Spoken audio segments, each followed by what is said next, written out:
അങ്ങനെ ഒരു ദിവസം ഞാൻ അന്വേഷിച്ച് നടക്കുന്ന സമയത്ത് മദീനയിൽ ഒരാൾ മരണപ്പെട്ട വിവരം കിട്ടുകയാണ്. എന്തിനാണ് എനിക്ക് മരണം സന്തോഷമാണ്, മദീനയിലും മരിക്കുന്നുണ്ടോ എന്ന് അന്വേഷിക്കുന്നതിന്റെ കഥ എന്താണ്? മരണപ്പെട്ട വ്യക്തിയെ കബറടക്കുന്ന സമയത്ത് അദ്ദേഹത്തിന്റെ കഫൻ തുണിയുണ്ടല്ലോ, പുതുവസ്ത്രം, കബറിൽ കൊണ്ടുപോയി വെച്ച് ആളുകളൊക്കെ പിരിഞ്ഞു പോകണമെന്ന് രാത്രിയായാൽ ഞാൻ മമ്പട്ടി എടുത്തുകൊണ്ട്, കക്കോട്ടെടുത്തുകൊണ്ട്, തൂമ്പയെടുത്തുകൊണ്ട് ആ കബറിന്റെ അടുത്തേക്ക് ഒറ്റയ്ക്ക് കടന്നു ചെല്ലുകയാണ്. ആ കബറങ്ങ് കളച്ച് പൊളിച്ചിട്ട് അതിന്റെ അകത്ത് കിടക്കുന്ന മയ്യത്തിന്റെ കഫൻ തുണി കബറിൽ നിന്ന് മാന്തിയെടുക്കും നബിയേ. അത് കഴുകി ശുദ്ധിയാക്കി അങ്ങാടിയിൽ കൊണ്ടുപോയി വെച്ചിട്ടാണ് ഞാൻ ഉപജീവനമാർഗം നടത്തുന്നതെന്ന് പറഞ്ഞപ്പോഴേക്കും വീരശൂര പരാക്രമശാലിയാണ്.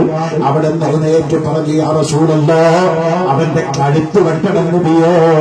മരിച്ചു കിടക്കുന്ന മയ്യത്തിന്റെ കഫൻ തുണി മാന്തിക്കൊണ്ടുപോകുന്നവൻ അവന്റെ പാപം പൊറുക്കൂല. ഉമർ ഇബ്നുൽ ഖത്താബിനോട് റസൂലുള്ളാഹി പറഞ്ഞു, ഇരിക്കണോ? ഉമർ റളിയല്ലാഹു അൻഹു ഇരുന്നു. ഈ മനുഷ്യൻ പറയുകയാണ്, നബിയേ, ഇതൊന്നുമല്ല ഞാൻ ചെയ്ത ഏറ്റവും വലിയ തെറ്റെന്താണെന്നറിയോ? ഞാൻ മദീനയിലൂടെ നടന്നു പോകുന്ന സമയത്ത് ഒരു വാർത്ത കേൾക്കുകയാണ്. ആ നാട്ടിലെ ഏറ്റവും വലിയ കോടീശ്വരന്റെ മകൾ മരണപ്പെട്ട വിവരം ലഭിക്കുകയാണ്. എനിക്ക് എന്തെന്നില്ലാത്ത സന്തോഷമായി. കോടീശ്വരന്റെ മകളെ കബറടക്കുമ്പോൾ നല്ല ഉടയാടകളും അതുപോലെ ആഭരണങ്ങളും ഉണ്ടാവാം, നല്ല വസ്ത്രങ്ങളുണ്ടാകാം, വിലമതിക്കപ്പെടാത്ത വസ്ത്രങ്ങളുണ്ടാവാം.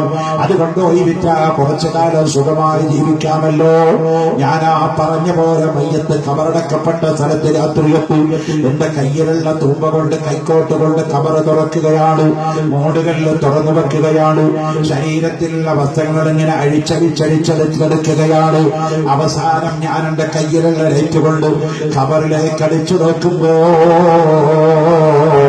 എന്റെ മുമ്പിൽ പൂർണ്ണനഗ്നയായി കിടക്കുന്ന ഒരു പെണ്ണ്, എല്ലാ സൗന്ദര്യത്തോടെയോ കിടക്കുന്ന ഒരു പെണ്ണ് എന്റെ മുമ്പിൽ കാണുകയാണ്.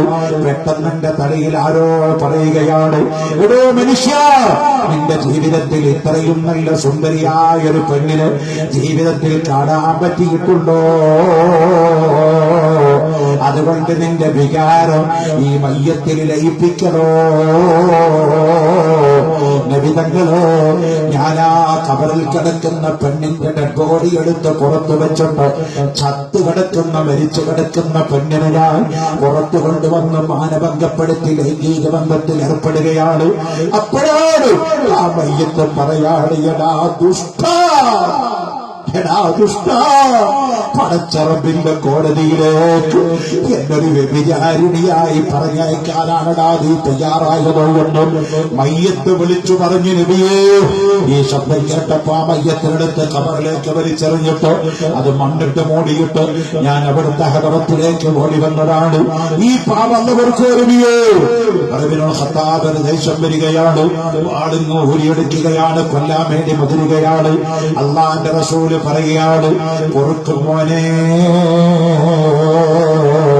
ഉത്ലുബ് മതാബൻ ബിന്നദാമതി മുഖലിആ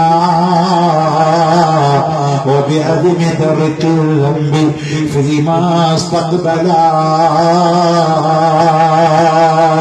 കഴിഞ്ഞുപോയ പാപങ്ങളെ പറ്റി അല്ലാഹുവിനോട് ഖേദിക്കുകയോ ഇനി ഒരു പാപം കൊണ്ട് മടങ്ങുകയില്ലെന്ന് ഹൃദയത്തിന്റെ ഉള്ളെന്ന് പാശ്ചാത്തപിക്കുകയും ചെയ്തവൻ എത്ര ചമ്മാടിയായാലും, ഏത് കള്ളനായാലും, കൊല്ലക്കാരനായാലും, ഏത് വ്യഭിചാരിയായാലും, വ്യഭിചാരിണിയായാലും അവന്റെ പാപങ്ങൾ അല്ലാഹു പുറത്തു കൊടുക്കുമെന്ന് ഹബീബ് റസൂലുള്ളാഹി പറഞ്ഞപ്പോ ആ റസൂലുള്ളാഹിന്റെ മുമ്പിൽ വെച്ചുകൊണ്ട് ആ വ്യക്തി പൊട്ടിക്കരഞ്ഞുകൊണ്ട് പറയുകയാണ്, വഅന്നക റസൂലുള്ളാഹ് وأنك حبيب الله وأنك شفيع الله.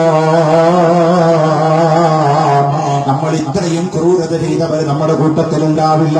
ചിലപ്പോൾ വ്യഭിചരിച്ചവരുണ്ടാവാം, കള്ളുകുടിച്ചവരുണ്ടാകാം, നുണ പറഞ്ഞവരുണ്ടാകാം, പലിശ വാങ്ങിയവരുണ്ടാവാം, ചത്തു കിടക്കുന്ന മയ്യത്തിനെ വ്യഭിചരിച്ചവര് നമ്മുടെ കൂട്ടത്തിലുണ്ടാവാൻ സാധ്യത വളരെ വളരെ വളരെ വളരെ വളരെ കുറവാണ്.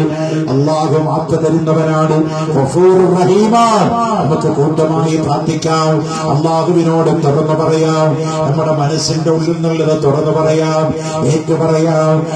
റിദല്ലാഹി അലൽ ജമാഅ, സംഘടനയുടെ പ്രാർത്ഥന, ഒരുമിച്ച് നിന്നുള്ള പ്രാർത്ഥന അല്ലാഹു സ്വീകരിക്കും. മക്കളെ, അല്ലാഹുവിന്റെ ഹദറത്തിലേക്ക്, റസൂലുള്ളാഹിന്റെ മജ്ലിസിലേക്ക് സ്വലാത്തു താജ് ചൊല്ലി ദുആ ചെയ്യാൻ ഒരു തൗബയോടെ പരിപാടി നിർത്താൻ സദസ്സിലുള്ള മുഴുവൻ ആളുകളും ഒന്ന് എഴുന്നേറ്റ് നിൽക്കണമെന്ന് അല്ലാഹുവിന്റെ ദീനിനു വേണ്ടി ആവശ്യപ്പെടുകയാണ്. സ്ത്രീകൾ ഇരുന്നോളണം, പുരുഷന്മാര് മാത്രമൊന്ന് എഴുന്നേൽക്കണം. സദസ്സിന്റെ മുൻഭാഗത്തേക്കൊന്ന് കയറി വരണം. ഇടതടവില്ലാതെ ഗ്യാപ്പില്ലാതെ നിൽക്കണം. അല്ലാഹു നമ്മുടെ മജ്ലിസ് ബർക്കത്ത് കൊണ്ട് അനുഗ്രഹിക്കട്ടെ. ദുആക്ക് ഇജാബത്ത് തരട്ടെ. ആഖിറത്ത് നന്നായി മരിക്കാനും മരിക്കുന്നതിന് മുമ്പ് റസൂലുള്ളാഹിനെ സ്വപ്നം കാണാനും അല്ലാഹു നമുക്ക് തൗഫീഖ് നൽകട്ടെ.